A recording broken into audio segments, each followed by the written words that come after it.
Hey YouTube, happy Sunday. Thanks for tuning in and watching all these previous videos. It's been a lot of biking videos, but I've had some tech videos hodgepodge in there here and there. I'd like to thank user Lego Rupo for subscribing. Be sure to check out his channel. And with that, I have a very exciting update about the IBM WorkPad Z50 that I talked about in a pretty recent video. I just had unboxed it and showed you everything that Tom Dyson had sent over. What I'm really excited to share is that it boots. Ta-da! It turns on. And my cat's really happy about that too. And I'll distract her to get her out of the field of view. It took a lot of doing, but after doing some reading online, the most critical doing, besides getting the cat out of the way, she likes to be the center of attention, was to lock the battery lock switch on the back of the device to the proper position. I'm just going to zoom in. I'm sorry for the photo bomb. Zoom in and show you that there. You need to make sure that that battery lock switch is in the locked position there. Otherwise, your WorkPad Z50 will not boot up no matter what you try to do.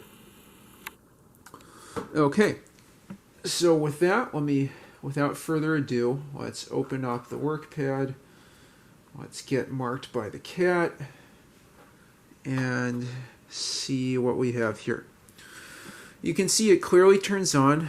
My cat's very happy it turned on as well. And it boots into Windows CE Handheld PC Professional Edition. I want to see really quick if I can reboot this. If not, that's not a big deal. Oops. Let's click there. One thing, let me just zoom in on the display here, is when I first booted this up, it was kind of hard to read the display. I'm just going to show you now on the right side, there are a couple rocker switches here that turn the brightness up and down and turn the contrast up and down. It was something like this, which I guess looks okay on the camera, but in person looks really bad.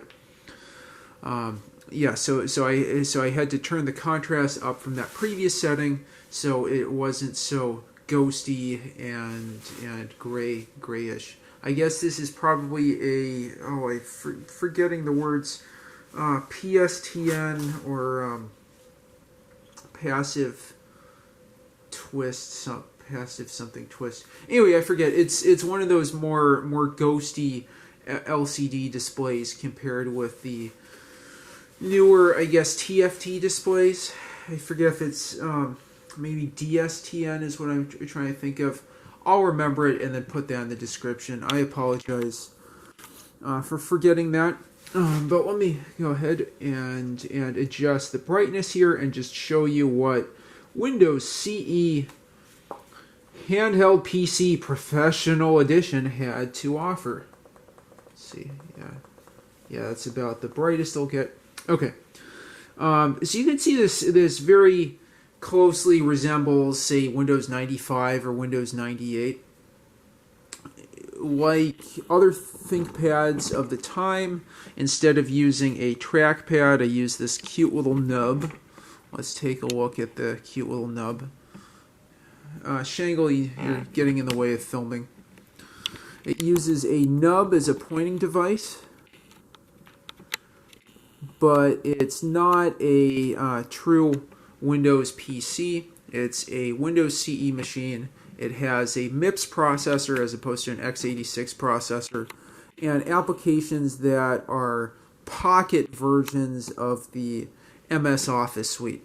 You could get some specialized apps for Windows CE, but those were not really compatible depending on whether it's Handheld PC Professional Edition, newer Windows CE version.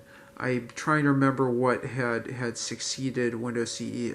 Windows Mobile, I guess, or Pocket PC. You know, different form factors had different versions of software, so not quite the software ecosystem you'd expect for Windows. But anyway, so I'll just show you there's a start menu as you would expect for Windows. Oh, I forgot it says powered by Windows CE in the corner in case you forgot. And you can suspend. I'll just show you that. You know, black screen. That's just it going to sleep. I guess I press the on switch again to get out of suspend. And then there's a bunch of different menus here. There is settings.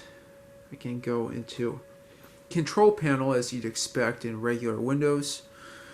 And you see we have a number of different options here. Let's see what's probably the most useful to look at is system. And you can see there are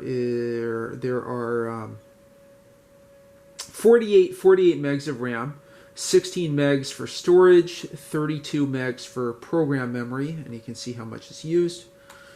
The device has a MIPS 4000 family processor.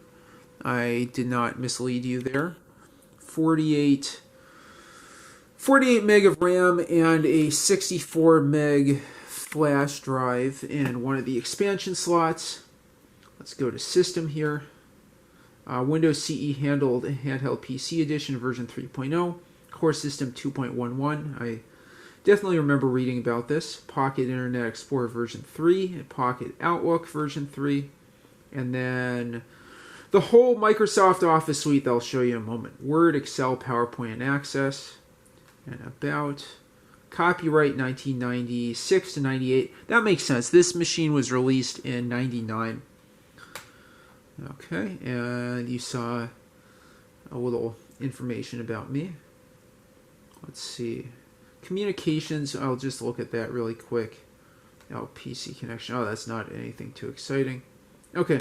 It'll be really fun to get the Ethernet card in here and see what kind of browsing I can do with Pocket Internet Explorer. So let's just take a look at that really quick. You have this default page. Look at those late 90s graphics there. Handheld PC. Welcome to Microsoft Pocket Internet Explorer. And then there you go. Nice sound effect there. So that'll be fun to test out. See if I put in the Ethernet card and see if there are any websites I can still look at in very old version of Explorer. There's just some mail and personal information management stuff here. Let's look at calendar. It's going to be a Lewinsky. Oh, no. I set this to 2024, not 1998, as I was joking about. That's pretty cool. Microsoft Pocket Word. And you just have, blank page you can type in. It looks like a Times New Roman. Hello, YouTube. My IBM WorkPad, not ThinkPad. WorkPad. What I'm really excited about is trying to install NetBSD on this with that Ethernet card connected. That will be super, super exciting. Boots. Oh, I've got to get rid of this message. I'll eventually replace those AAA backup batteries. It uses 2 AAAs to back up RAM. Boots. And then let's do Control A and make this really big so you can actually see it. Let's make it 20. Yeah, it's pretty big. File. Save as. Hopefully this brings back some memories. Test 10, 27, 24. Amazing, it still works 26 years later. Okay, let's close that. Okay, so there's Pocket Word. There's some IBM specific apps on the bottom there that I'll talk about. You've got your Word or Excel spreadsheets and all the fun you can do there. Microsoft Pocket Access for databases. I'll just have to cancel this. Me and pretty full-featured Office suite.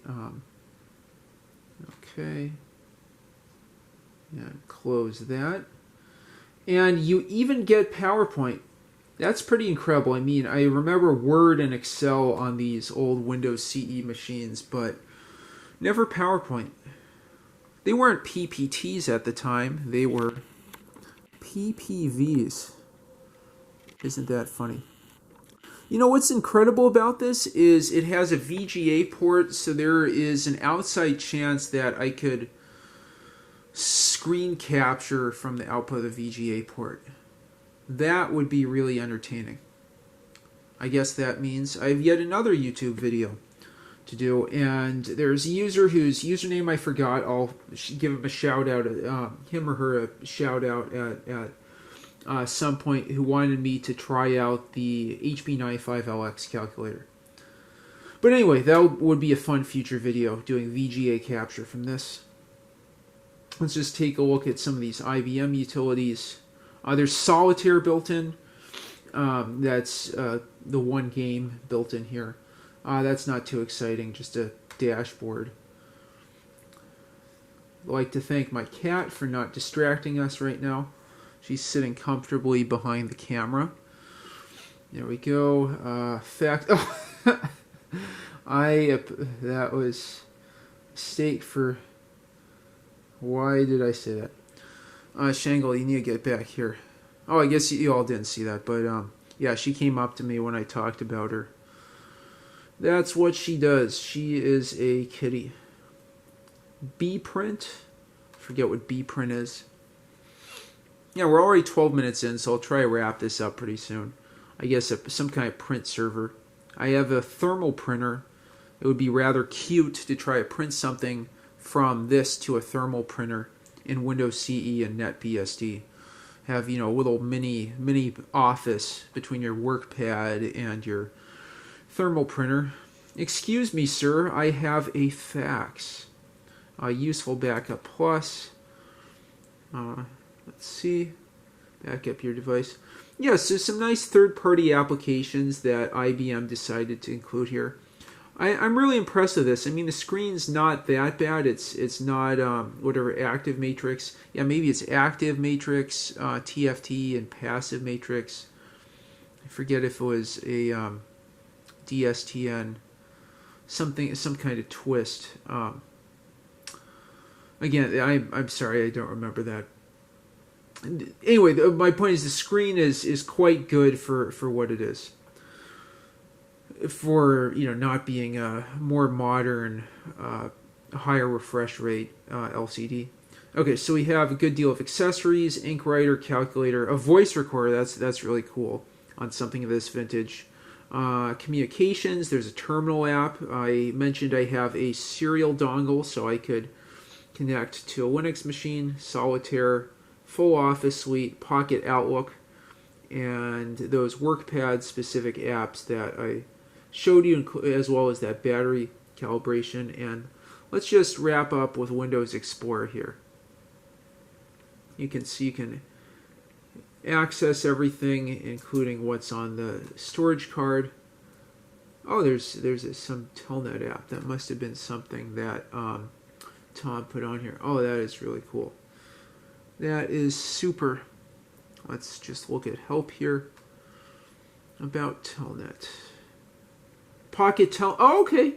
Victor Toth. I'm pretty sure. Did he create Putty? He might have created Putty. That is really cool. And I bet I can find the registration key. Oh, damn, I keep selecting stuff. Okay. I'll exit from that. My cat will get out of the way. I'll exit from this. And with that, I appreciate you all watching this boot up and quick demo of the WorkPad Z50. It'll be really cool just even to do a quick video where I connect a VGA monitor and see how that looks, as this does have a VGA port on the side. And of course the real goal here is to try to run NetBSD on this MIPS palm top netbook. I don't know if you can even call it a netbook, sub-notebook from the late 90s. That will be so exciting. Surely a viral hit. It'll be my 15 minutes of fame. Coincidentally, this video is 15 minutes. And with that, I appreciate you watching. Let me know what you thought or what you've done with the IBM WorkPad Z50 or similar palm tops to this. Please like and subscribe as always, and thank you for watching. Have a good one.